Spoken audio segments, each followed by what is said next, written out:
Jau otro gadu novembrī Rīga tika apgaismota ar unikāliem gaismas objektiem. Tie tapa ar pilsētas un labdaru atbalstu. No 14. līdz 18. novembrim katru vakaru Vecrīgā un pilsētas centrālajā daļā ēku fasādes un citi kultūras objekti, parki un ielas tika īpaši izgaismoti, kas ļāva ieraudzīt Rīgas pilsētas pazīstamās vietas jaunā gaismā. Mums jau ir iestrādes, mums ir lieliska sadarbība ar Rīgas 13. vidusskolu. Sākumam visvienkāršākā iemesla dēļ viņi ir mūsu kaimiņi. Un no sākuma vajag kaimiņiem veidot attiecības.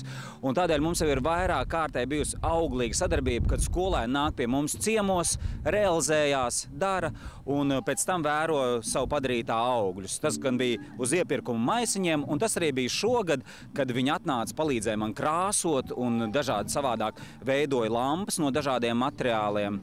Rīgas 13.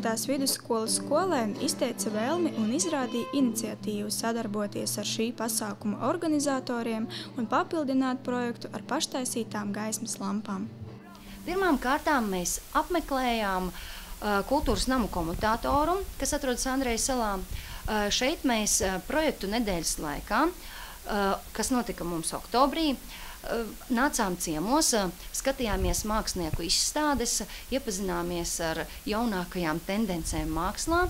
Un tieši šai akcijai Staro Rīga māksliniekiem palīdzējām krāsot metāla konstrukcijas, kuras ir paredzētas tieši gaismas objektu izveidei.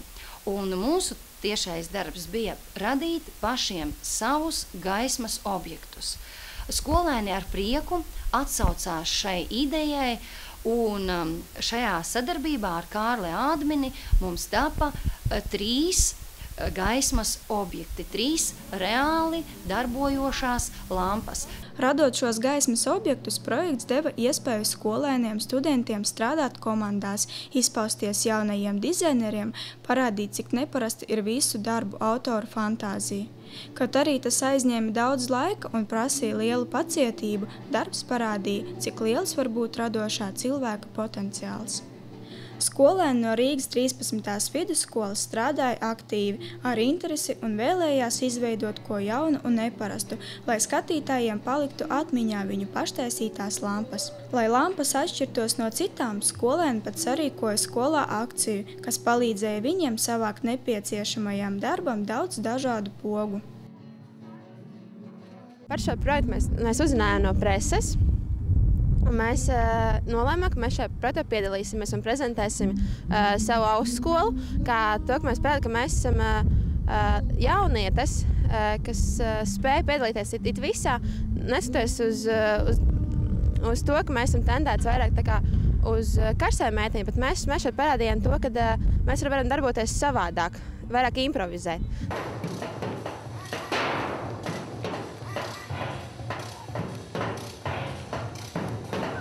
Grandiozais pasākums pagāja ļoti krāsaini, demonstrējot Rīgas iedzīvotājiem un viesiem neaizmirstamus gaismas objektus.